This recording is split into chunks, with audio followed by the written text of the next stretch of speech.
मैं ये विचार कर रहा था कि अगर भगवत गीता कोई समान ग्रंथ है नहीं, अगर मान लिया जाए, तो बलदेव विद्याभूषण पाद जो भगवान के गोलोक के पार्षद हैं और विश्वनाथ चक्रवर्ती ठाकुर जिनका स्वरूप भीमंजरी स्वरूप है गोलोक में, और बाकी अन्य भक्त स्वरूप सिद्ध भक्तों ने भगवत गीता पे क्यों टीका लिखी है? श्रीधर स्वामी पाद, आचार्यों ने भी, शंकराचार्य, सभी ने भगवत गीता पे टीका लिखी है, प्राय सभी ने, रामानुजाचार्य, मध्वाचार्य, निम्बार्काचार्य, सब ने टीका लिखी है। और श्रील प्रभुपाद जी, आप अपने आंखों के सामने ही पढ़ेंगे, एक तात्पर्य में मैं समझता हूँ 17वें अध्याय के अंत में या कहीं पर लिखते हैं कि जो भगवत गीता को ऐसे पढ़ता जाता है, उसकी रुचि बनती जाती है, वैसे वह गोलोक की प्राप्ति करेगा। गोलोक, तो कुछ लोग सोचते हैं कि शिशु शास्त्र है इत्यादि, प्रभुपाद जी तो गोलोक के ही पार्षद हैं, वो बता रहे हैं कि भगवत गीता को पढ़कर व्यक्ति गोलोक की ही प्राप्ति करेगा। तो I mean, can we have a life of gratefulness कि भगवान थैंक यू, मुझ जैसे जीव को भी आपने हाईएस्ट ग्रंथ पढ़ने पठन पाठन करने का मौका दिया, वो भी आज। कल मैंने गड़बड़ किया, फिर भी गड़बड़ मतलब ठीक है, वी आर डूइंग समथिंग, गड़बड़ करे या ना करे, लेकिन आप लोग खुश नहीं होते कि वाह somehow other by inconceivable mercy, अत्यंत कृपा से हम भगवत गीता को फिर पढ़ रहे हैं। तो ठीक है, हम लोग आज भगवत गीता के दूसरे अध्याय के 49 श्लोक को पढ़ने वाले हैं। 48 को एक बार दिखाइएगा।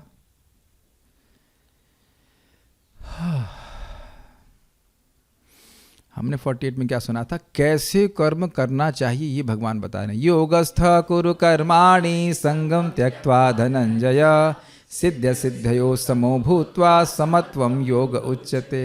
मैं तो उसको बोल रहा हूँ तो फिर लालच अगर इसी को बोलना चाहिए। कितना सुंदर श्लोक था ना। योगस्थ कुरु कर्माणि, योग में स्थित होकर के कर्म करो, अर्थात कृष्ण परमेश्वर एक परता, भगवान कृष्ण के लिए ही मैं कार्य करूंगा, अन्यथा कोई कार्य नहीं करूंगा। संगम त्यक्त्वा धनंजय का संगम का अर्थ लिया था, बताइए, कर्तापन के भावना को त्यागते, स्वतंत्र कर्तापन के भावना को त्यागते हुए और फलों की आसक्ति को त्यागते हुए तुम कर्म करो।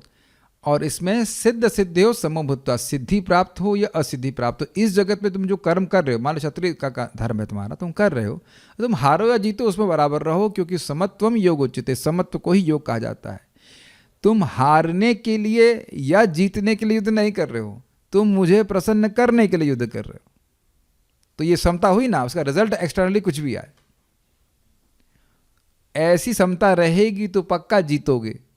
क्योंकि तुम्हारी हार और जीत किस चीज़ पे है? तुम्हें जीतना है कर्म बंधन को, तुम्हें जीतना है जन्म मृत्यु के प्रवाह को, ना कि यहाँ की जीतों को, हार जीत को फर्क हमारे को ध्यान रखना है। यहाँ हार जीत को ध्यान नहीं रखेंगे तो कर्म बंधन से, गुणों के प्रवाह से मुक्त हो जाओगे, जीत जाओगे। और यहाँ कोई व्यक्ति हार जीत से प्रभावित हो रहा है, इसका मतलब है कि वह गुणों के द्वारा प्रभावित हो रहा है, गुणों के द्वारा हार रहा है।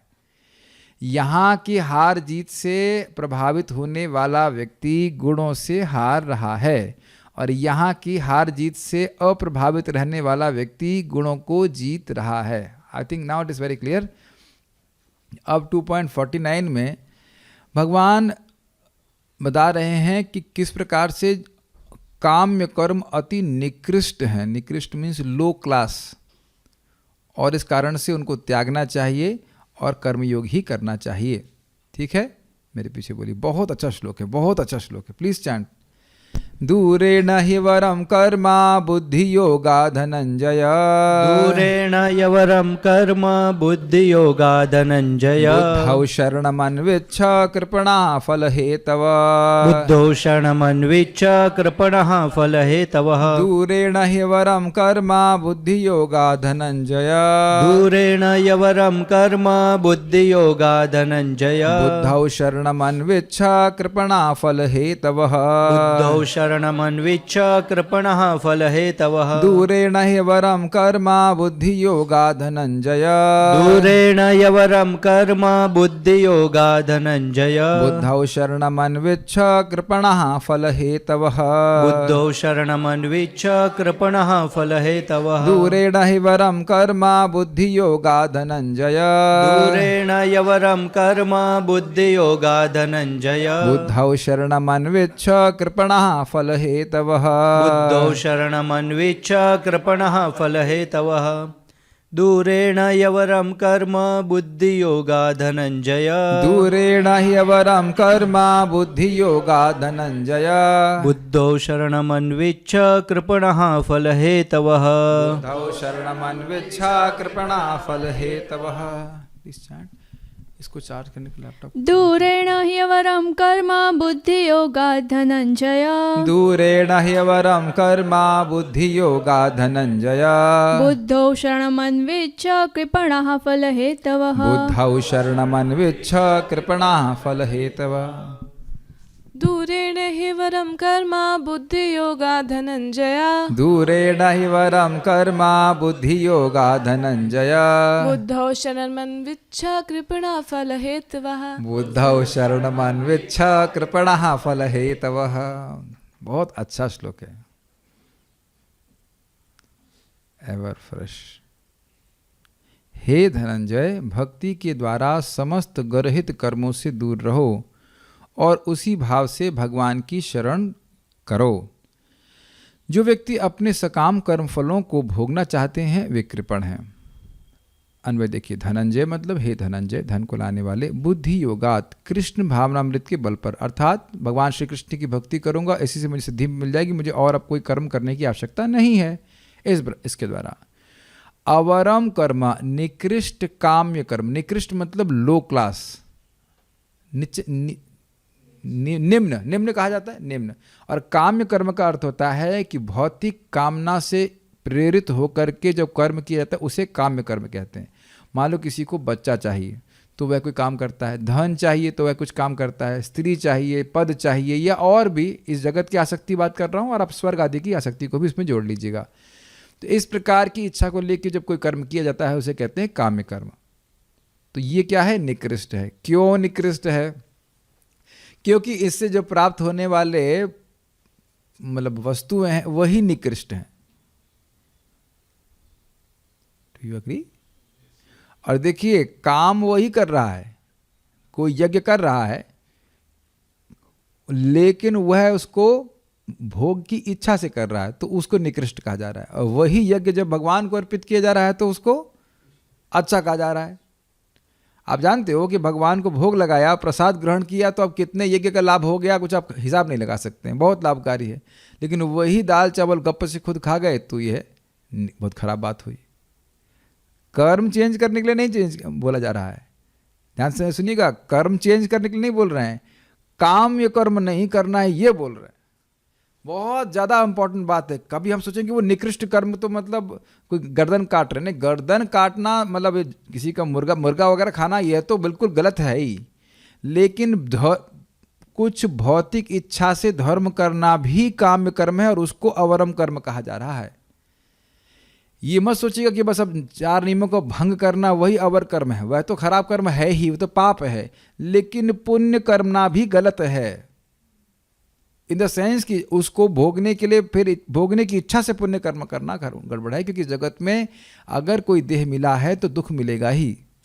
तो पुण्य भोगने के लिए भी अगर दोबारा देह प्राप्त करने की इच्छा से, दोबारा भोगने की इच्छा से कोई व्यक्ति पुण्य कर्म कर रहा है तो वह भी अवर कर्म है। ये नहीं कहा जा रहा है कि पुण्य नहीं कीजिएगा, बहुत ध्यान से सुनिएगा, और मुझे कोट गलत किया तो क्या बोल सकता हूँ मैंने ये नहीं कहा कि पुण्य नहीं किया जा सकता है। पुण्य को उस पुण्य का भोग भोगने के लिए करना अवर कर्म है।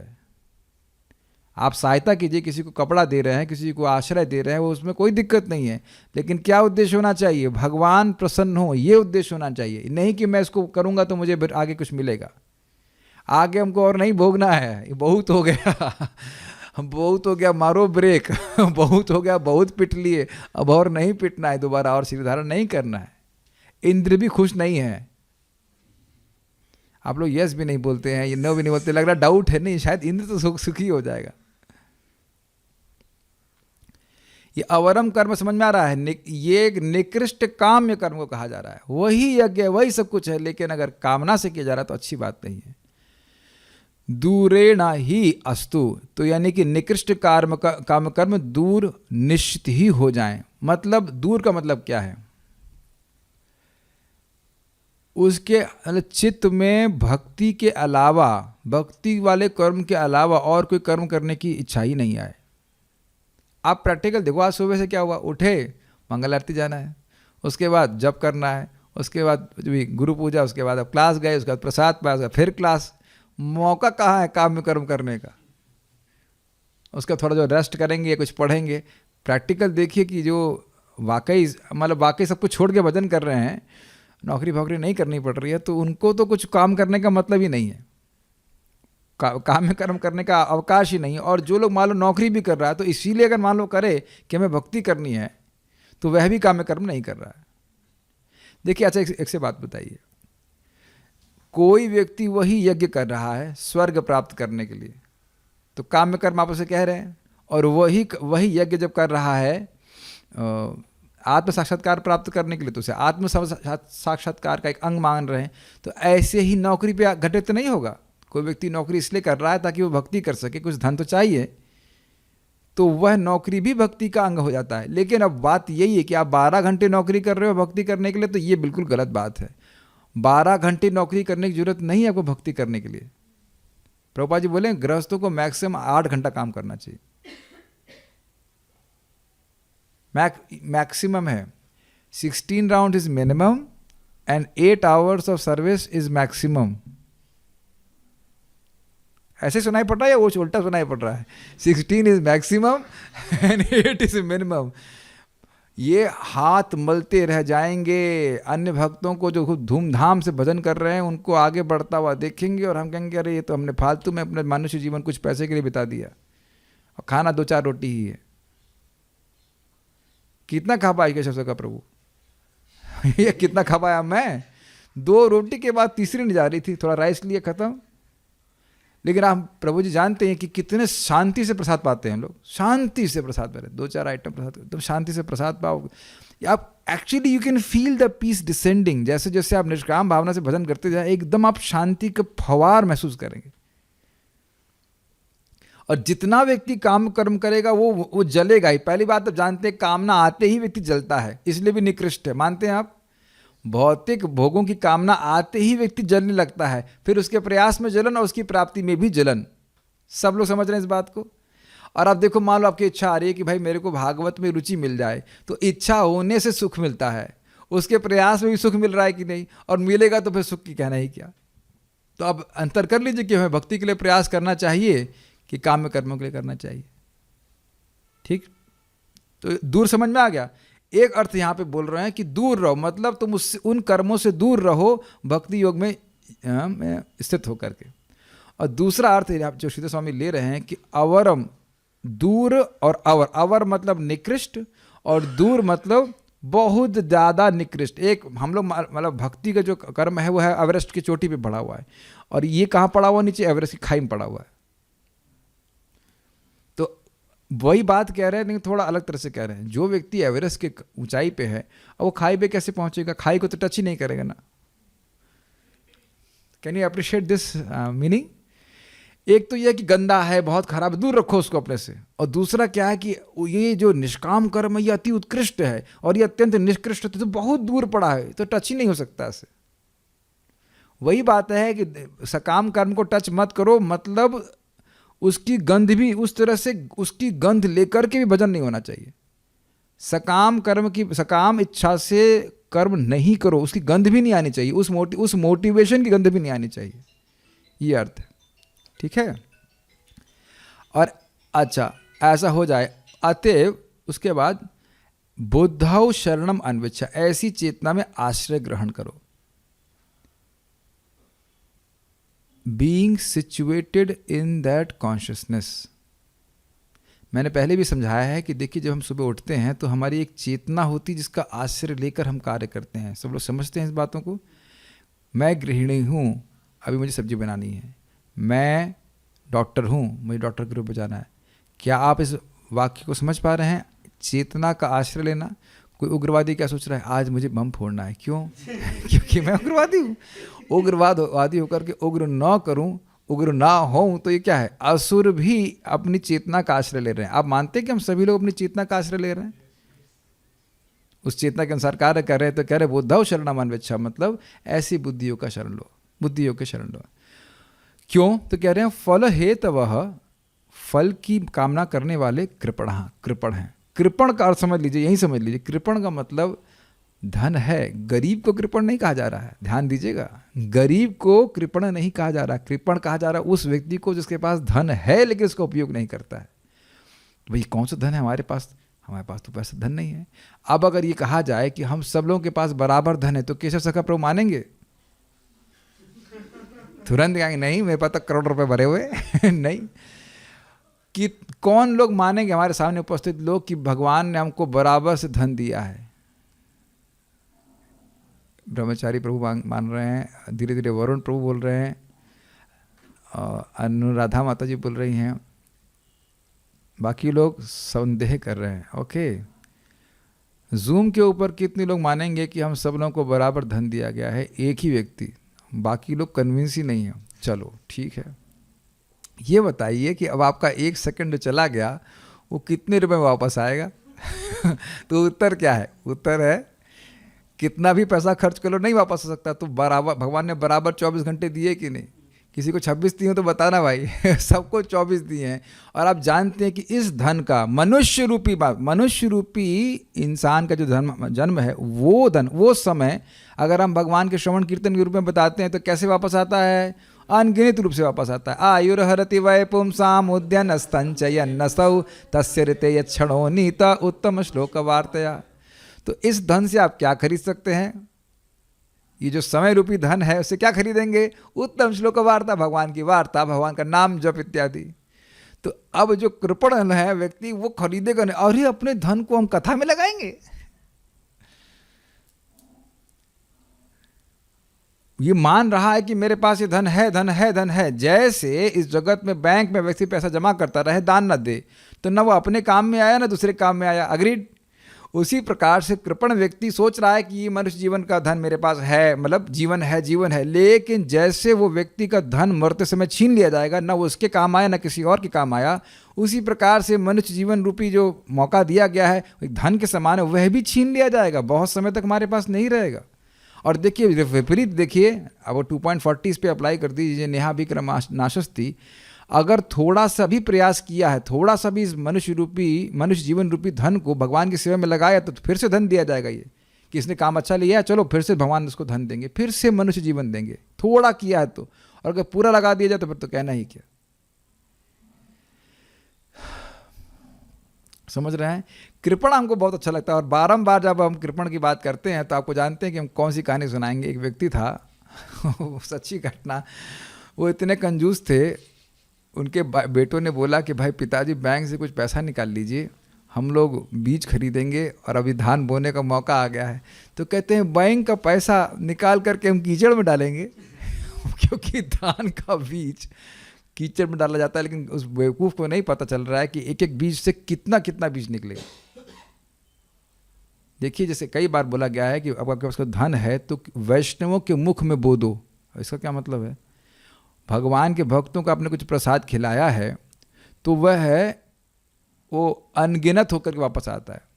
काफ़ी इंटरेस्टिंग है। एक भक्त, महान भक्त है, मैं नाम अभी नहीं बोल रहा हूँ, तो वो बता रहे थे कि कोई उनके ऊपर तंत्र मंत्र कर रहा था, तो वो प्रभु को कुछ हुआ नहीं, लेकिन जो कर रहा था उसके हाथ पांव टूट गए। तो ये तो नेगेटिव में। अब पॉजिटिव में सोचिए, अगर आप भक्तों की सेवा करेंगे तो भक्त कुछ मान लो थैंक यू भी नहीं बोले, लेकिन वो उधर से पिताजी खोल देंगे रास्ता आपके लिए पूरा। ओह, उसने वैष्णव की सेवा करी है। वैष्णवों की तो छोड़ दीजिए, वैष्णव की सेवा करी है। मैं एक छोटी सी बात बोल के फिर आगे निकलता हूँ। बहुत सुंदर बात।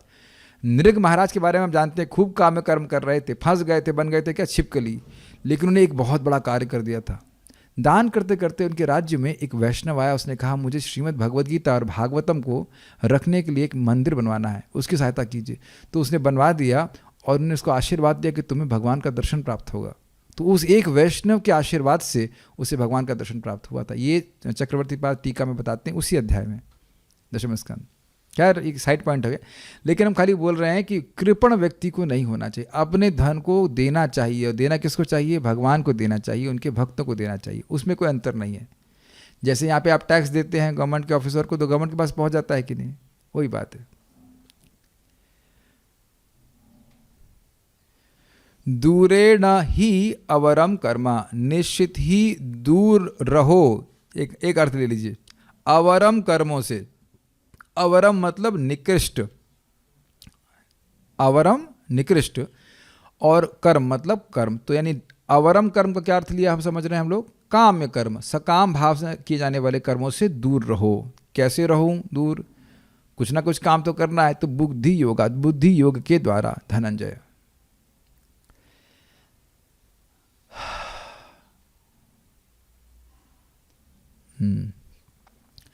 बुद्धौ शरणम अन्विच्छा, इस बुद्धि योग में की शरण में तुम रहो। मतलब विवेक रहे कि मैं कौन सा काम कर रहा हूं, उसका क्या प्रयोजन है, उससे क्या लाभ मिलेगा।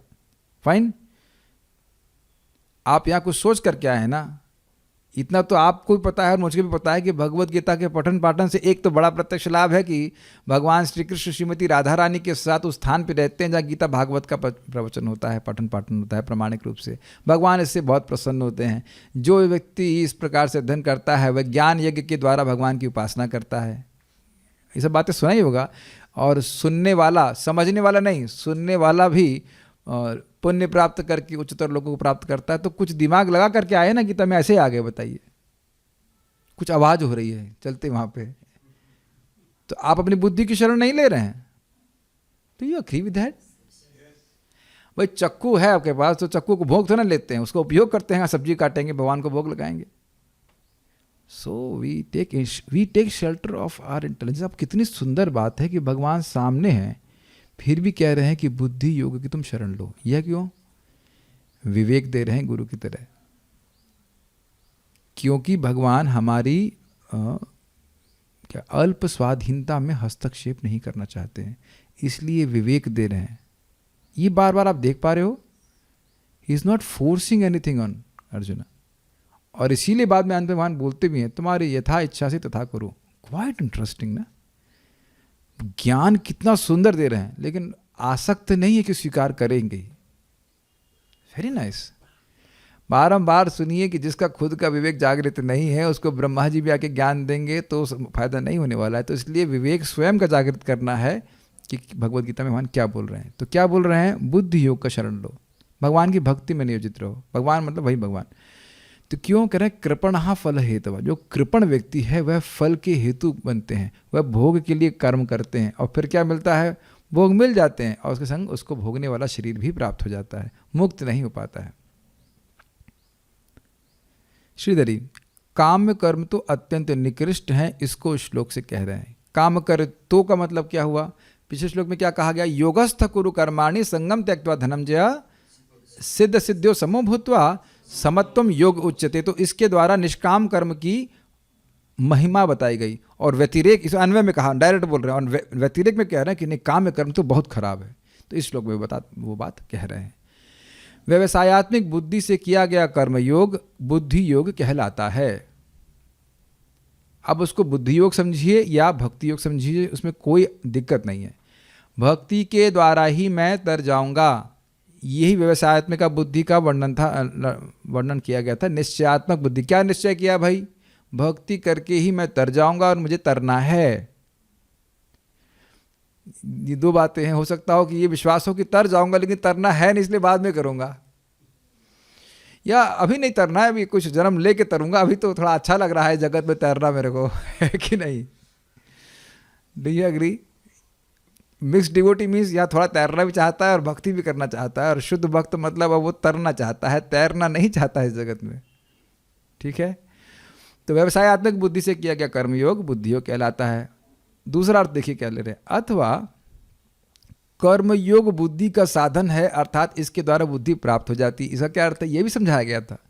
एषा ते विहिता सांख्ये बुद्धिर योगे त्विमां शृणु बुद्ध्या युक्तो यया पार्थ कर्म बंधम प्रहास्यसि। तो मैं वहाँ पर भगवान ने कहा कि मैं तुम्हें आत्मज्ञान दिया, लेकिन तुम अगर शुद्ध अशुद्ध अंतःकरण के द्वारा नहीं समझ पा रहे हो तो मैं तुम्हें निष्काम कर्मयोग का ज्ञान दे रहा हूँ। तो अर्थात क्या हुआ? निष्काम कर्मयोग के द्वारा अंतःकरण शुद्ध होगा और व्यक्ति आत्मा का साक्षात्कार करने की, आत्मा के तत्व को समझने की बुद्धि को प्राप्त कर लेगा। तो दोनों ही बातें इस प्रकार से ले।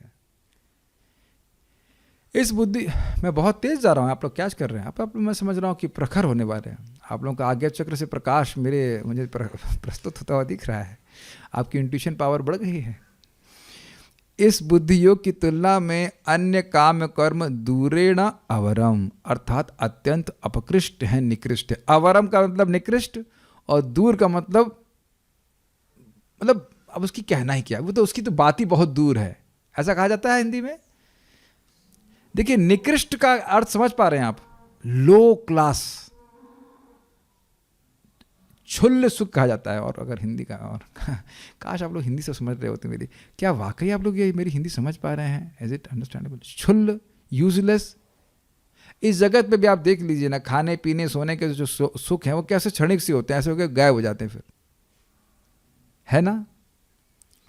तो उसके लिए तप करना ये बहुत बड़ी बेवकूफ़ी है, जो इसीलिए बारंबार कहा जाता है कि जब भक्त को जीना है, जैसा भगवान व्यवस्था कर रहे हैं वैसे में संतुष्ट रहे और अपने चित्त को भगवान की तरफ मोड़ने का प्रयास करे। अगर इधर बहुत इकट्ठा करने के चक्कर में रहा तो वह भगवान में अपने चित्त को नहीं लगा पाएगा।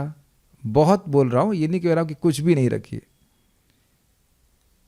और आप देखना कितना संतोष होता है, कितनी संतुष्टि होती है, कितना सुख होता है सामान्य सीधा सारा सरल जीवन जी करके और कृष्ण के बारे में विचार करना। अभी आप सोचिए ना, आपको मन में चिंता चल रही होती, बिजनेस चलाना है, बस ये क्लास समाप्त हो जाए फिर मैं चलता हूँ, मेरा बिजनेस ये हो गया, वो हो गया, ये हो गया, करते करते बताइए कैसे भगवद गीता के बारे में सुनेगा। We have nothing against business man पर से, बट आइडिया इज कि ये स्पेशली बहुत ज़्यादा आसक्त है इन चीज़ों से, और विचार करे कि जो आज तक किया है उससे सुख कितना मिला। ये यहाँ से समझ में आ जाएगा कि अपकृष्ट है। जिन जिन वस्तुओं को हमने सोचा कि हमको सुख दे देंगी भौतिक, उनको प्राप्त करने के बाद हमें सुख मिला क्या, ये खुद देख लीजिए तो समझ में आ जाएगा कि हाँ, ये सही बात बोली जा रही है। और अभी देखिए, हम लोग तो भक्ति में बेबी स्टेप्स ले रहे हैं, शुरुआत में ही है, तब भी कितनी सुख और शांति है, आगे कितनी सुख मिलेगा तो कहना ही क्या। तो दूरेणा अवरम करता आप लोग समझ रहे हैं, दूर मतलब रिमूव्ड, बहुत दूर, और अवरम मतलब निकृष्ट है। कहाँ उत्कृष्ट, उत्कृष्ट समझते हैं, कहाँ भक्ति का सुख अत्यंत उत्कृष्ट और यहाँ निकृष्ट। भक्ति का सुख क्या बोला जा रहा है? असीमित है, और एक बार शुरू हो गया तो फिर रुकता नहीं है, और ये कितना है? क्षणिक है, और उसकी क्वालिटी भी मटीरियल है। ध्यान से सुनिएगा कि भोग क्यों निकृष्ट हैं। एक परिमाण में बहुत कम है, और दूसरा गुणवत्ता भी बहुत निकृष्ट है। गुणवत्ता भौतिक है, आहार निद्रा भय मैथुन का जो भी सुख है वह सब ही वह इंद्रिय जनित है। समझ पा रहा हूँ, समझा पा रहा हूँ। लेकिन भक्ति का सुख कैसा सुख है? भगवान की अंतरंगा शक्ति का सुख है, जो भगवान को भी आकर्षित करता है। बल्कि आगे भागवतम में ध्रुव महाराज कहेंगे कि भगवान आपकी श्रवण कीर्तन में जो सुख है वह तो आपकी जो ब्रह्म रूपी महिमा है उसमें भी नहीं है, जो आपका स्वरूप ही कहा जाता है ब्रह्म, निर्विशेष ब्रह्म, उसमें भी वो सुख नहीं है। तो ये बात समझनी होगी। तो भगवान की भक्ति का सुख कैसे प्राप्त होगा? भक्ति करके होगा। तो छोड़ो निकृष्ट उद्देश्यों को, और भगवान की भक्ति प्राप्त करने के लिए उद्देश्य से तुम भजन करो, सीधी बात। ही अर्थात क्योंकि ऐसा है। क्या ऐसा है? क्योंकि ऐसा है कि काम्य कर्म निकृष्ट होते हैं, इसलिए। आप समझ में आया? ही मतलब निश्चित ही। तो निश्चित का मतलब यहाँ पे लिया गया है कि निश्चित ही, क्योंकि ऐसा है। कैसा है? कि काम्य कर्म अवर होते हैं, निकृष्ट होते हैं, उसमें नहीं पढ़ना चाहिए, इसलिए ऐसा है। इसलिए बुद्धौ अर्थात पाप निवृत्ति द्वारा ज्ञान में शरणम अर्थात आश्रय लो, अर्थात कर्मयोग में अनविच्छ अनुतिष्ठ हो। अनुतिष्ठ मतलब बैठो। बैठो का मतलब होता है कि फिक्स्ड हो जाए चित्त में, ना हमको भजन करना है, निष्काम भावना से कृष्ण की सेवा करनी है। हम लोग कर्म योग नहीं ले रहे हैं, हम भक्ति योग में ही इसको लेके चल रहे हैं लगातार। अब एक इंटरेस्टिंग है कि भाई बुद्ध अर्थात पाप निवृत्ति द्वारा ज्ञान में, ये क्या कहने का मतलब हुआ? देखिए, जब तक व्यक्ति के हृदय में पाप विद्यमान है उसको ये बात समझ में नहीं आती। एक व्यक्ति हैं, हमारे रिश्तेदार ही हैं, उनके बच्चे नॉन स्टॉप तो बाल नोचते हैं उनका, और फिर भी वो समझ नहीं पा रहे हैं कि गृहस्थी में कोई सुख नहीं। Non stop constantly non stop बाल नोच रहे हैं, फिर भी गृहस्थी में सुख है। आंसुओं से रो रहे हैं, फूट फूट के आंसुओं से रो रहे हैं, मतलब ऊ करके रो रहे हैं। और उसके बाद भी हमने बोला हम कभी रोए आपके सामने इस तरह से जो आप ऐसे रो रहे हैं, ऊ करके रो रहे हैं, फिर मैंने बड़ा सुख है। मैंने बोला क्या सुख है बताओ? सुबह से शाम तक मर रहे हो और उसके बाद भी मान रहे हो सुख है। तो वो देख रहा था कि कितना भी समझाओ लेकिन दिमाग में घुस ही नहीं रहा है बात। और कहो कि भाई सुबह उठकर जॉब करो, ये कर लो, तुम नहीं, वो नहीं कर सकते। बोला गया कि भाई आप सुबह बच्चों को हमें ट्यूशन पढ़ानी होती। मैं पूछा कि खुद आपकी माँ ने कभी बचपन में ट्यूशन पढ़ाया आपको? कहते नहीं। तो हमने कहा इसका मतलब या तो आपके बच्चे ही लद्दड़ हैं या फिर आपको जरूर से ज़्यादा देख रहे हैं ना, कुछ कोई स्कोप नहीं है। मेरा एक मित्र था IIT वाला, उसको बोला अकेला जूम पे आना, तो आया वो अपने नाम से, लेकिन उसकी पत्नी आके जब करी। मैं बड़ा खुश हूँ। हमने कहा पहले दिन ही बड़े देर बैठ गया वो। तो क्या आए थे? कहते नहीं। हमने क्यों? कहता बच्चों को मैं साइकिल घुमाने ले आ रहा था। हमने कहा ये देखो, जन्म मृत्यु की साइकिल से बाहर निकलने की कोई अभिलाषा नहीं है, बच्चों को साइकिल घुमाने ले जा रहे हैं। ऐसा लग रहा है भगवान ने खूब टाइम दिया, हिरण्यकश्यप की तरह खूब टाइम है आपके पास। जब आप पूरा तृप्त हो जाए परिवार से, उसके बाद भजन कीजिएगा। एकदम मसल दिया था, अभी छोड़ो और अभी छोड़ो देह, अभी छोड़ना पड़ेगा। अरे सर थोड़ा सा नहीं, अभी छोड़ो। ये स्थिति है जगत की। तो काम कर्म करने से क्या प्राप्त हुआ बताइए? फिर एक जन्म प्राप्त हो जाएगा। तो इस तरह से बुद्धि का शरण लेते हुए ना इसमें नहीं बैठो, काम कर्म में नहीं बैठो। काम कर्म की बस में मत बैठो, बुद्धि योग की बस में बैठो। अब समझ में आ गया? बुद्धौ शरणम अन्विच्छा, बुद्धि योग की बस में ही बैठो, क्योंकि काम कर्म की बस नरक की ओर जा रही है निश्चित ही। अब तो मैं समझ रहा हूं कि इससे आसान तरीके से हम नहीं समझा सकते। पता है ना, बस स्टेशन बैठ के हाँ ये बस वहाँ जा रही है, सारी बसें वहीं नहीं जा रही हैं। कौन सा साधन स्वीकार कर रहे हैं उसको ध्यान देना होगा। स्वर्ग भी अवर है, नरक की बात का नहीं बोला, स्वर्ग भी अवर है। सुनाई पड़ रहा है आप लोगों को? स्वर्ग भी अवर है। इस जगत में कोई भी स्थान हमारे रहने लायक नहीं है। एकदम नाक भू सुकड़ी स्वर्ग नहीं, अच्छा नहीं। महरलोक ना, ब्रह्मलोक नहीं किसी भी लोक में आपको नाक ही सिकोड़नी है ना, ये अच्छा नहीं है। वैकुंठ हाँ ये ठीक है। समझ में आया क्या? ठीक है। फल का प्रयोजन का हेतु लेकर कर्म करने वाले मनुष्य तो कृपणाः अर्थात अत्यंत दीन होते हैं। स्पष्ट समझ में आ गया क्यों ऐसा कहा गया है? या यह वा एतद अक्षरम अविदित्वा गार्गी अस्मात् लोकात् प्रयति स कृपणः। ये थोड़ा स्पेलिंग मिस्टेक, बृहद आरण्यक उपनिषद है 3:8-10, बहुत अच्छा है। जो व्यक्ति इस जगत से उन अविनाशी भगवान को नहीं जानकर मृत्यु को प्राप्त हो जाता है तो ऐसा व्यक्ति कृपण है। ये बहुत अच्छा लाइन है, जरा देखिए संस्कृत को। यह वा, जो व्यक्ति एतद अक्षरम, इस अक्षर मतलब जिसका क्षय कभी नहीं होता, जो अव्यय है। कौन है? भगवान। आत्मा और भगवान की दोनों की बात को रेफर करेगा। अविदित्वा, नहीं जानकर, गार्गी को संबोधित किया जा रहा है। अस्मात् लोकात् प्रयति, इस लोक से चला जाता है अर्थात मृत्यु को प्राप्त हो जाता है, तो सह कृपणा, वह व्यक्ति कृपण है। क्यों? क्योंकि उसने अपने मनुष्य रूपी धन का उपयोग भगवान को जानने के लिए नहीं किया। इसको आप प्रैक्टिकल तरह से समझ सकते हैं कि जो व्यक्ति आपके घर में मरे हैं उनको देख करके आपको दया नहीं आती। बिना भक्ति किए जो लोग मरे आपके घर में, दया नहीं आती आपको दिखता नहीं कि उनका जीवन वेस्ट हो गया है? अरे हाँ भी नहीं बोलो, हाँ बोलो, यहाँ इसका पेमेंट मिलेगा, बोलो हाँ बोलो, 100 रुपये मिलेंगे आपको। 100 रुपये क्या ये आप लोग को नहीं दिखता है कि घर में कोई बिना भजन किए मर गया, उसका जीवन एकदम व्यर्थ हो गया? और जब वो जी रहा था तब हमें लग रहा था कि बड़ी उपलब्धि है, उसके गा रहे हैं, ये है वो है, लेकिन वो कुछ नहीं, कहीं नहीं पहुंचा वो। See, if we can see, then we won't do. If we can see, we won't do those things. अगर हमको दिखने लग गया तो हम वो कार्य नहीं करेंगे। और हमें दिखना चाहिए व्यक्तिगत रूप से, क्योंकि देखिए गीता क्लास 24 घंटे नहीं चलती है, गीता क्लास 24 घंटे चलनी चाहिए। मैंने क्या कहा समझ में आ रहा है? जो सुन लिया वो 1 घंटा और बाकी के 23 घंटे उसको अप्लाई करना है। 23 घंटे नहीं, क्योंकि 1-1.5 घंटा भागवत में भी होता है, तो उससे डिलीट कर दीजिए। तो जो हमने 2 घंटा सुना है वह 22 घंटे या 18-19 घंटे अप्लाई करने के लिए है। तो क्लास तो बंद होती ही नहीं है कभी। जैसे अभी, हाँ ये अच्छा उदाहरण है, जैसे आप लोग प्रसाद पाके आए ना, प्रसाद पाके आपको क्या खाने को नहीं मिलता है, बड़ा दुख है, भूखे भूखे मत आइए भाई। प्रसाद तो आप लोग खा के आए कि नहीं आए, हजम कर रहे हैं कि नहीं, डू यू एग्री? आप जानते हैं कि अन्न हजम करने में 16-17 घंटे लगते हैं, पता है आपको बात? तो प्रसाद की सेवा तो अभी भी चली रही है कि नहीं, वी आर डाइजेस्टिंग इट, और वो हमको नरिश कर रहा है। तो श्रीमद् जो भगवद गीता भागवतम सुन रहे हैं उसको जीना भी है। तो अब आप समझ गए कि काम्य कर्मों के लिए हमें काम नहीं करना चाहिए। और ये अमेजिंग है कि एक सीड दिया जा रहा है जिसके द्वारा हम अपने आप को उस जगह से डिस्टेंस कर रहे हैं। जगत में लोग लिप्त क्यों हो रहे हैं? काम्य कर्म करने की वजह से। हमको बोला रुको रुको, जो किया सो किया, छोड़ो, अब तुम वैसे कर्म मत करो।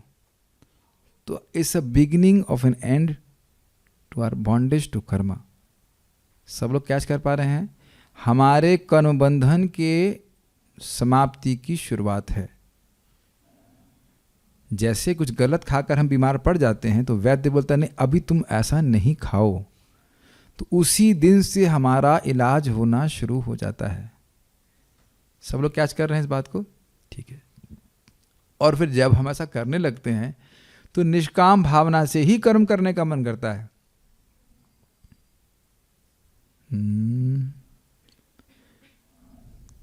ठीक है।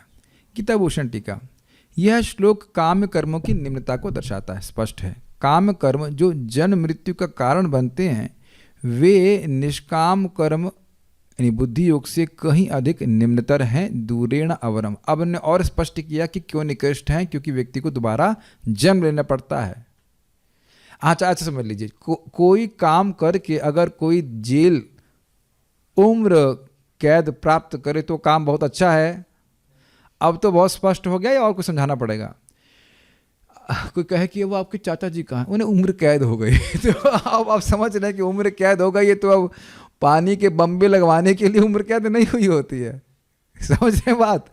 तो अगर है कि नहीं, अगर उम्र कैद हो रही है तो कोई बड़ा जघन्य काम किए होंगे तब ना उम्र कैद हो रही है। तो आप मान रहे ना कि हम उम्र कैद में हैं? ये एक उम्र कैद है कि नहीं बताइए? तो अब ऐसा काम करें कि फिर से उम्र कैद हो जाए तो उसको अवर कर्म कहा जाएगा कि नहीं?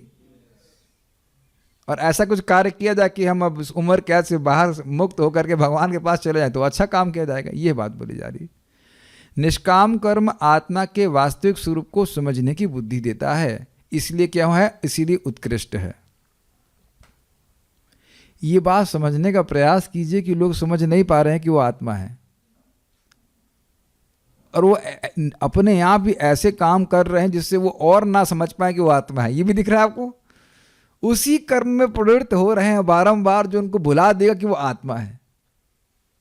This is very bewildering. आप लोग, अच्छा ये तो देखो, रुचि आपको तब लगेगी जब आपको वाकई दिखा, हाँ ये तो सही कह रहे हैं, ये तो ऐसा हो रहा है। Every action for sense gratification makes us more forgetful that we are soul. इंद्रिय तृप्ति का हर कार्य का स्वभाव ही ऐसा है कि व्यक्ति को अंधा कर देता है इस बात से कि वो आत्मा है। और इसी का रिवर्स, निष्काम भावना से किए गया कर्म धीरे धीरे उस बुद्धि को प्रकाशित करता है कि तुम देह नहीं हो, तुम आत्मा हो। कुछ क्षण के लिए तो याद आता है ना गीता कि हाँ शायद आत्मा है, सही बोल ही रहे हैं, शायद रुचि की बात बोल रहे हैं, सही बोल रहे होंगे। इसके कारण ही शब्द था ना, दूरेणा ही, इसके कारण ही। किसके कारण? क्योंकि निष्काम कर्म उत्कृष्ट है और निश्चित ही काम्य कर्म निकृष्ट है, इसलिए इसके कारण ही आत्मा को समझने वाली बुद्धि की शरण को, अर्थात निष्काम कर्मियों को संपादन करने की शरण लो। यानी कि ऐसी बुद्धि की शरण लो जिसके द्वारा आत्मा का स्वरूप प्रकाशित होता है। क्या बुद्धि है? मैं निष्काम कर्म करूंगा तो मुझे आत्मा का ज्ञान प्राप्त होगा, यद्यपि अशुद्ध अंतःकरण के कारण मैं आत्मा का अनुभव नहीं कर पा रहा हूँ। अच्छा चलिए इसको भक्ति में देख लीजिए। अब कृष्ण का नाम तो असीमित रूप से मीठा है कि नहीं? आप लोगों को भी लगी रहा है ना? तो आप जानते हो कि मैं और आप और सब लोगों का ये स्वरूप सिद्ध अधिकार है कि हम भगवान की भक्ति के असीमित सुख को अनुभव करें। लेकिन आप यह भी जानते हैं कि हृदय के अशुद्धिकरण के कारण हम उसको अनुभव वैसा नहीं कर पा रहे जैसा कि वो है। तो आप ये बुद्धि नहीं लगा रहे कि हाँ ये तो सही है, शास्त्र गलत तो नहीं कह रहे हैं, और अनुभव भी है आचार्यों का, तो मेरा नहीं हो रहा है, इसका मतलब क्या है? आचार्यों की गलती है, शास्त्रीय गलती है? नहीं, गलती हमारी है, हमारा चित्त दूषित है। तो हम अपने चित्त को दूषण से मुक्त करने के लिए ऐसे कार्य करेंगे जिससे हमारा चित्त शुद्ध हो जाए। Simple, it is very simple, नहीं? और ऐसे कार्य नहीं करेंगे जिससे हमारा चित्त दूषित हो, सीधी सीधी बात है। तो हम क्रमशः उस सुख की ओर बढ़ते चले जाएंगे जो कि प्रॉमिस किया गया है भगवत गीता में, भागवतम में। मैं समझता हूँ सारी इक्वेशंस बड़ी क्लियर है। जो लोग फल की इच्छा रखते हैं, फल हेतु जो निकृष्ट कर्म करते हैं, वे दुर्भाग्यशाली और दुखी होते हैं। कृपण, तो इन्हें कृपण के और व्याख्या करके दुर्भाग्यशाली होते, समझ में आ गया? अरे यही हरे कृष्णा कृष्ण कृष्ण हरे हरे, हरे राम राम राम हरे हरे, इतनी पीटी कर लेता वो थोड़ी सी, है कि नहीं? इतनी सी बात मान लेता तो भगवत प्राप्ति हो जाती। और ऐसा मत सोचिए कि तप नहीं कर रहे हैं। मेरा एक स्टूडेंट है, सुबह 4 से रात के 11 बजे तक नॉर्मल ड्यूटी करते हैं। This is normal, not over time. Army में है, सो कॉल्ड ऑफिसर हैं, 4 AM to 11 PM normal duty, not 4 to 11 AM, 11 PM रोज, बिला Naga means without any holiday. कोई जूस बचेगा नहीं भगवान को 2 ड्रॉप भी अर्पित कर सके, पानी भी अर्पित कर सके, नहीं छोड़ा जा रहा है। और उसके लिए मैंने देखा बड़े पागल हुए जा रहे, हाई आर्मी में जाना है, यहाँ जाना है, वहाँ जाना है, ऐसे करके। और आप कह रहे प्रभु जी बड़े परेशान है। काम कर्म का परिणाम दुख ही होने वाला है, यही बात है। क्योंकि अपने काम कर्मों के कारण वे जन्म और मृत्यु के प्रवाह के नियंत्रण में रहते हैं। स्पष्ट समझ में आ गया? तुम्हें ऐसा कृपण नहीं होना चाहिए। एक कृपण अपने श्रम अर्जित धन से प्राप्त अल्प सुख के लोभ के कारण धन का त्याग नहीं कर पाता है। बहुत अच्छा व्याख्या है। और इस कारण से दान के सुख से वंचित हो जाता है। पूरा पढ़ूंगा, बहुत अच्छा बताया गया। उसी प्रकार काम कर्म करने वाले तुच्छ फलों के लोभ के कारण जो उन्हें उनके कर्मों के द्वारा प्राप्त होते हैं, आत्मा के महान सुख से वंचित हो जाते हैं। कृपण शब्द से यही सूचित होता है। समझ में आया सबको? कंजूस व्यक्ति को यह समझ ही नहीं आएगा कि देने में क्या सुख है। और ये समझ लीजिए, आप सब जानते हो कि किसी भी आदमी को भैंसा जैसा भी खाए तो भी बहुत ज़्यादा खाने की जरूरत नहीं है। सोने के लिए 3x6 की जरूरत है। 400-500 रुपये का गद्दा, बहुत महंगा 1000 रुपये का गद्दा ले लीजिए, बहुत पर्याप्त है। मैं अपने अनुभव से बता रहा हूँ, बेड के बिना भी नींद आती है बहुत अच्छी। मुझे उतना ही संघर्ष होता है सुबह उठने में जितना कि बेड के सहित होता था। हमने ट्राई करके देख लिया, इसमें हमको कोई झगड़ा कर ही नहीं सकता है। वैसी ही नींद आती। आप लोग एक्सपेरिमेंट करके देख लेना, कुछ लोग शायद ट्राई भी करेंगे। बेड हटा करके उसका गद्दा नीचे बिछा दीजिए और उतना ही संघर्ष होगा सुबह उठने में, और उतनी ही बढ़िया नींद आएगी, एकदम चिल। साधु बन के सोया नहीं और गृहस्थ बन के रोया नहीं तो फायदा क्या हुआ? एकदम वैसा ही नींद आएगी। तो आप प्रश्न करेंगे ना कि कौन आएगा, तो कोई कहेगा प्रभु जी कोई देखने का आएगा, तो आपके बेडरूम में आकर सीधे देखेंगे लोग, बल्कि देखेंगे तो वाह इतना धन कमाते हैं और इतनी विरक्त, यही बोलेंगे ना। अप्रिशिएट ही करेगा ना व्यक्ति। मुझे तो याद है कि मैं कलकत्ता के एयरपोर्ट पे था, अब मुझे नींद आ रही थी उस समय, तो 12 बजे रात्रि का समय था, लैंड हो जाता है। तो कुछ नहीं, हमने अपना क्या कहते गमछा बिछाया, बैग रखा, सो गए आराम से। जब नींद खुली, जब हवाई जहाज का आने का समय हो तो बैठ के निकल लिए। यहाँ तक कि अब इधर मथुरा के स्टेशन पे आप देखेंगे लोग टेम्पो के ऊपर सो रहे हैं। वो टेम्पो वाला अपराधी में चद्दर ओढ़ करके ऊपर सो रहा है, और समझ रहे हैं इसके लिए इतने मेहनत करने की क्या जरूरत है। खैर हम बात यहाँ पे कर रहे थे कि हाँ, यही बात क्यों कर रहे थे। कृपण व्यक्ति भोग को, अपने पास जो धन है उसको बचा कर रखा है, नहीं दूंगा, वो अपने लिए भी उपयोग नहीं करता। अगर वो दूसरों की सहायता करे तो उसको पुण्य भी प्राप्त होगा और सुख मिलेगा।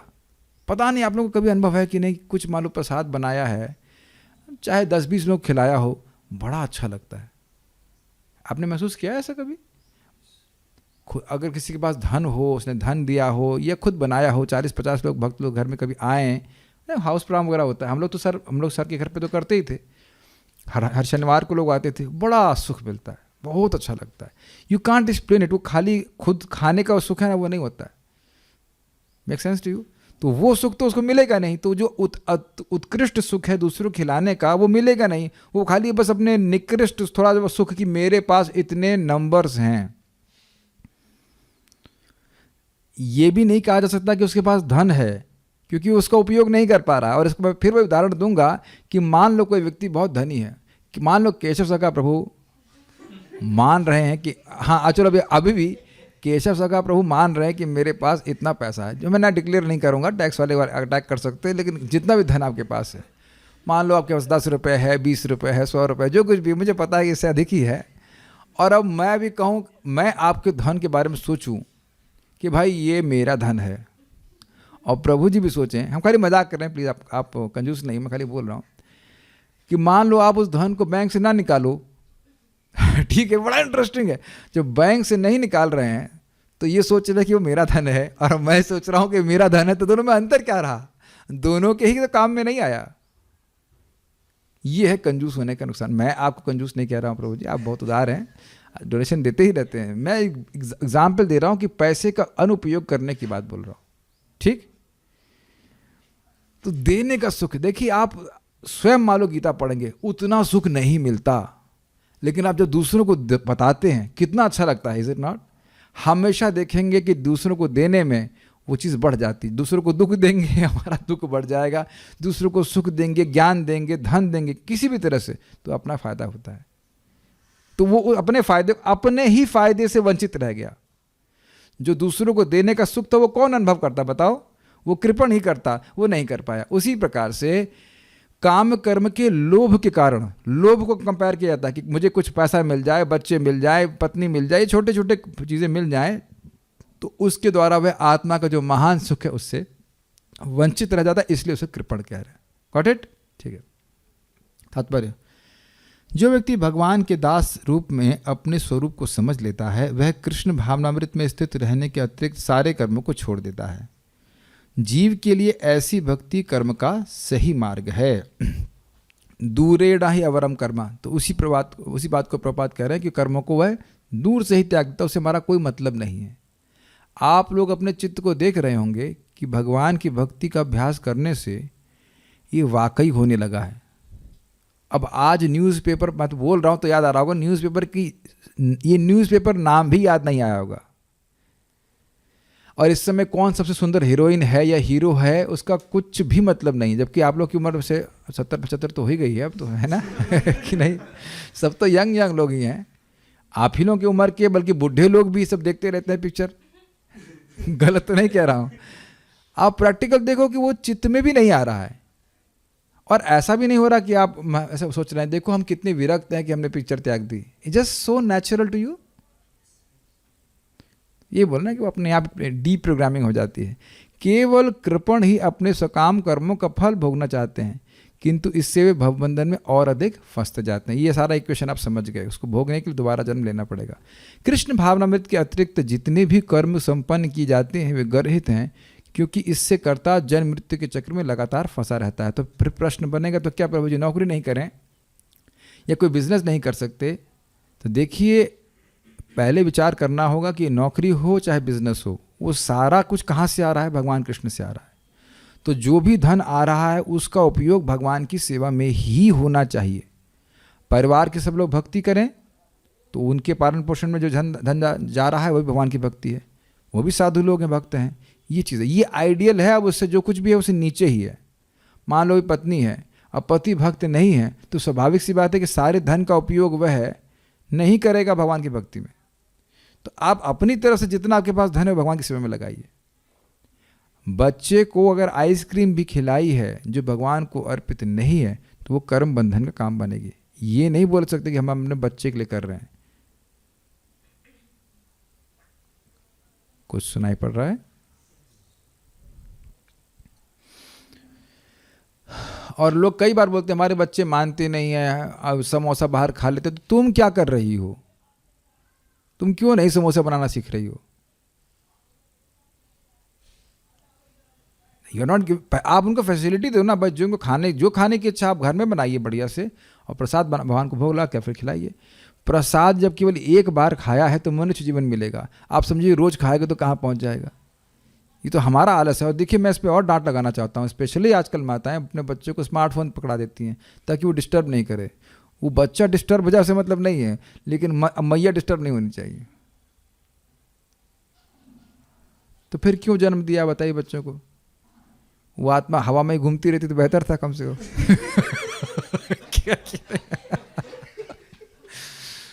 बेहतर था ना कि आपके यहाँ लैंड करी और आपने उसको स्मार्टफोन लगा दिया, सत्संग दिलवा दिया। अच्छी खासी आत्मा। लोग रिस्पॉन्सिबिलिटी नहीं लेना चाहते, क्या कहा जाए। अतः कभी इसकी आकांक्षा ये सोच लीजिएगा जिसको दो रहे करने के लिए वो जो काम कर रहा है उसका आपको ऐसे नहीं कहा हम तो नहीं जानते, हम तो नहीं जानते, हमने तो दे दिया। बेटा तूने दिया है ना, तेरे को भी वही फायदा मिलेगा। तो बच्चा क्या उस पर कोई भगवान के बारे में कुछ पढ़ने वाला सुनने वाला नहीं, आपने सपोर्ट किया है ना। बहुत अच्छी बात महाराज ने अभी बोली है गीता के प्रवचन में कि जब व्यक्ति को ज्ञान हो जाता है तो वह व्यक्ति अपने धर्म का पालन करता है। बहुत सुंदर बात बोल रहे हैं, इज वेरी ब्रिलियंट। अगर आप उस पर विचार करें ना, बहुत सिंपल सी लाइन है ये, बहुत डीप, कि मुझे जब ज्ञान हो गया कि मुझे क्या करना चाहिए तो व्यक्ति करता है उस पर, है ना। आप लोग क्यों भगवान का प्रसाद ही ग्रहण करते हैं? ये ज्ञान है कि इससे क्या फायदा होने वाला है, क्या नुकसान होने वाला है। वेरी वेरी नाइस, ज्ञान का बहुत लाभ है। अतः कभी इसकी आकांक्षा नहीं करनी चाहिए कि मैं कर्म का कारण बनूं, अर्थात भोग प्राप्ति के लिए कर्म नहीं करना चाहिए। कृष्ण भावनामृत में हर कार्य कृष्ण की तुष्टि के लिए किया जाना चाहिए। तो प्रभु जी, अभी आप जो दाल चावल और सब्जी और क्या बना साग बनाया था, आप लोगों को तो बहुत अच्छा लग रहा था, तो ये क्या कृष्ण के लिए कर रहे थे? हिरेन प्रभु क्या खाया प्रसाद में आज? थेपले बनाए थे कि नहीं बनाए थे? क्या पराठा। पराठा अच्छा लगा कि नहीं लगा? यस। तो आप तो अच्छा लग रहा था इसलिए पराठे सपोर्ट रहे थे, इसमें कृष्ण कहाँ गया? भगवान को भोग लगा के खाया। तो आपको तो मजा आ रहा है ना खाने में पराठा? प्रसाद ग्रहण किया, हाँ मजा तो आ रहा है। सही बात है, आनंद तो आ रहा है। लेकिन समझिए मेरी बात, आपने गीता का कौन सा श्लोक अप्लाई किया?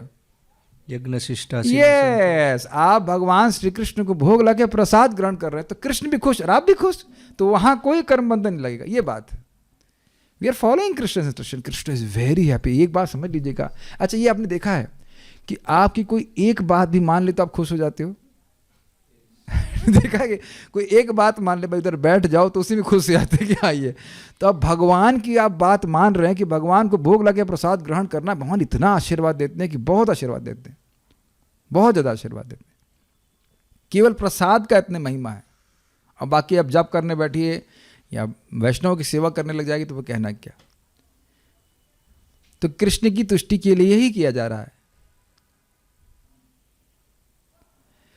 कृपणों को यह ज्ञात नहीं है, ये समझा पाया मैं कि मैं कृष्ण की तुष्टि के लिए कार्य क्यों है। अगर आप प्रसाद लेते हैं क्योंकि आप कृष्ण की आज्ञा मान रहे हैं। और ध्यान दीजिए कि हमारा संबंध भगवान से सुख का है। भगवान की सेवा सुख स्वरूप है। आत्मा प्रियार्थो भगवान अनंत। तो प्रिय का अर्थ क्या हुआ था? प्रिय का अर्थ ये दिया गया था कि सेवा उनकी सुख स्वरूप है, क्योंकि प्रिय है, जिससे प्रेम होता है उसकी सेवा करना अच्छा लगता है। आप लोगों ने अनुभव किया होगा कि जब भगवान श्री कृष्ण को भोग लगाते हैं तो हृदय में कुछ कुछ होता है। Do you feel something? हमेशा आप थोड़ा भी सचेत रह करके भगवान को भोग लगाएं। अरे भोग लगाने की बात छोड़िए, जब आप बना रहे होते तब कितना आनंद होता है। अब तो कुछ पैसा मिला आपको बनाने का। और ये मत कहिए कि आप जबरदस्ती कराया जा रहा है, क्योंकि बहुत सारी चीज़ें आप शाम को बनाते हैं जो भक्तों के लिए बनाते हैं। मैं नहीं बोलता कि आप बनाओ, ये खुद कूद के आएंगे, हाँ जी मैं आज ये बॉम्बे क्या बॉम्बे बनाऊंगा, ये बनाऊंगा वो बनाऊंगा। प्रभु जी इस बार तो हमने पास्ता खिलाया था, इस बार हम चाउमीन खिलाएंगे। तो ये बताओ पेमेंट कौन किया उसका? कोई नहीं किया। और you can see how is literally dancing when is cooking. उत्साह से बना रहे होते हैं, आनंद होता है, आनंद होता है। हमें आश्चर्य है कि मैं इंडोनेशिया में क्लास देना था, 500 लोग 500 स्टूडेंट्स थे, 250-300 समोसे माता जी लोग बना रहे हैं, खड़खड़ खड़खड़ खड़खड़। It gives you happiness. Serving Krishna has a special taste. आप सब लोग अनुभव करेंगे. वो कार्य सबके अलग अलग हो सकते हैं. आपको कौन सा कार्य करना अच्छा लगता है, लेकिन कृष्ण की सेवा करने में एक सुख है. तो कृपणों को यह ज्ञात नहीं है कि दैववश या कठोर श्रम से अर्जित संपत्ति को किस तरह सदुपयोग करें. यानी भगवान की कृपा से प्राप्त हो गई पहले से, या आपने धन मेहनत करके कमाया है, उसका भी उपयोग कैसे करें. मनुष्य को अपनी सारी शक्ति कृष्ण भावनामृत अर्जित करने में लगानी चाहिए. मतलब सारी शक्ति लगानी चाहिए ताकि भगवान की भक्ति बढ़ जाए. अर्थात ये कर्म करने से भक्ति बढ़ेगी, हाँ जी कर लेता हूँ. ये वो कर्म करने से भक्ति घटेगी, हाँ नहीं करूँगा. ये है हिसाब किताब. तो आपकी भक्ति बढ़ती जाएगी कि नहीं. शरण में जाने का अंतर बहुत सिंपल है. जो भक्ति के अनुकूल हो वो स्वीकार करना है, और जो प्रतिकूल हो उसको रिजेक्ट करना. बस सीधी बात. ऐसे करेंगे तो भक्ति में प्रगति होती जाएगी. इससे उसका जीवन सफल हो सकेगा. कृपणों की भांति अभागे व्यक्ति अपनी मानवीय शक्ति को भगवान की सेवा में नहीं लगाते हैं. Fine, so will stop here. समझ में आ गया कृपण कौन व्यक्ति है और ब्राह्मण कौन व्यक्ति. ब्राह्मण उदार होता है. इसी श्लोक का जो हमने सुना था, श्रीधर स्वामी ने जो कोट किया, उसी के आगे वाला भी श्लोक है कि जो ब्रह्म को जान करके, अक्षर को तत्व को जान करके शरीर छोड़ता है तो वह ब्राह्मण है. देखिए एक सिंपल सी बात है कि जो व्यक्ति भगवान को जाने बिना मर गया वह कृपण है. तो आप जानते हैं कि मनुष्य जीवन के समय को लगाना पड़ेगा तब ना समझ में आएगा. हम कहें गीता समझ में नहीं आती, तो नहीं आने से और समझ में आ जाएगी. तो आप लोग अपना कुछ समय नहीं अगर कहा जाए, क्या आप अपना कुछ समय नहीं खर्च कर रहे हैं समझने में. बट ये खर्चा नहीं है, ये इन्वेस्टमेंट है, जो कि किस रूप में आएगा, भगवान की अंडरस्टैंडिंग के रूप में आएगा. समझता हूँ कि मैं कुछ सेवा कर पाया आप लोगों की, आज इस श्लोक की अंडरस्टैंडिंग कुछ बढ़ी, तो आपने कुछ इन्वेस्ट किया ना, तब तो बढ़ी. अब इसमें कौन व्यक्ति कितना इन्वेस्ट कर रहा है, मान लो बढ़िया से बैठ करके सुन रहा है तो ठीक है, कुछ अपना कुछ और चिप्स खाते हुए और कुछ काम करते हुए कर रहा है तो उसको भी कुछ इन्वेस्टमेंट मिला, लेकिन वो लाभ नहीं हुआ. कौन कितना करना चाहता है वह उसकी इच्छा के ऊपर है. लेकिन खुद व्यक्तिगत रूप से मुझे क्या सोचना चाहिए, दुनिया से मतलब नहीं है, मुझे अपनी भक्ति बढ़ाने से मतलब है. Does that make sense. ये विवेक व्यक्ति को होना चाहिए. यस प्रभु, कोई प्रश्न है तो लीजिए, बोलिए.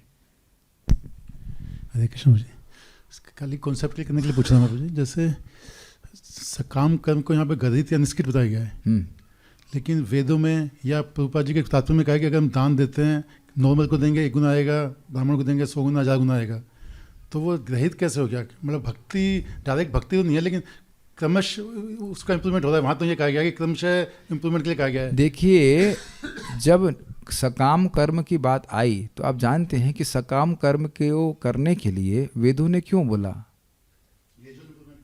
ग्रेजुअल इंप्रूवमेंट के लिए. क्योंकि इस समय वह अब निष्काम को नहीं स्वीकार कर सकता है, लेकिन निष्काम कर्मयोग की तुलना में ये गर्हित ही है. उससे जीव को सच्चा सुख नहीं प्राप्त होने वाला है. आप सुन ही चुके हैं, इसमें अर्थवाद भी है कि तुम ये पुण्य करोगे, ये सब करोगे तो तुम्हें अक्षय पुण्य की प्राप्ति होगी, जबकि होगा नहीं. तो उसकी चेतना को देख करके ऐसा बोला जा रहा है. जैसे देखिए इंडिपेंडेंट भी देखा जाए तो क्या कोई भौतिक भोग जीव को सुखी कर सकता है. माइक पे बोलिए. दान क्यों किया, धन संपत्ति आए, कुछ हाँ ठीक, कुछ भी, हाँ फिर तो वही चीज प्राप्त होगी ना. आपने सुना ना कि ग्रेजुअल इंप्रूवमेंट है, लेकिन जो वस्तु प्राप्त हो रही वो तो निकृष्ट है ना. मान लो धन प्राप्त हो रहा है, शरीर प्राप्त हो, तो देखिए कुछ भी कर लीजिए, लेकिन अगर भौतिक शरीर प्राप्त है तो ताप जरूर सताएंगे, चाहे कोई भी व्यक्ति हो.